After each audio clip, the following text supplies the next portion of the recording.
Ash from Mexico's towering volcano reached Puebla's international airport on Tuesday, temporarily shutting down operations and canceling flights.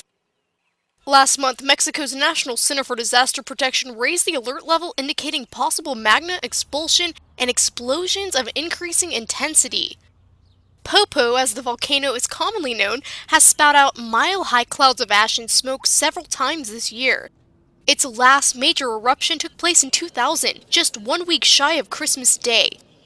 Over 40,000 evacuees haphazardly fled their homes. Normal services at the airport resumed on Wednesday. Jessica Minton, IB Times TV.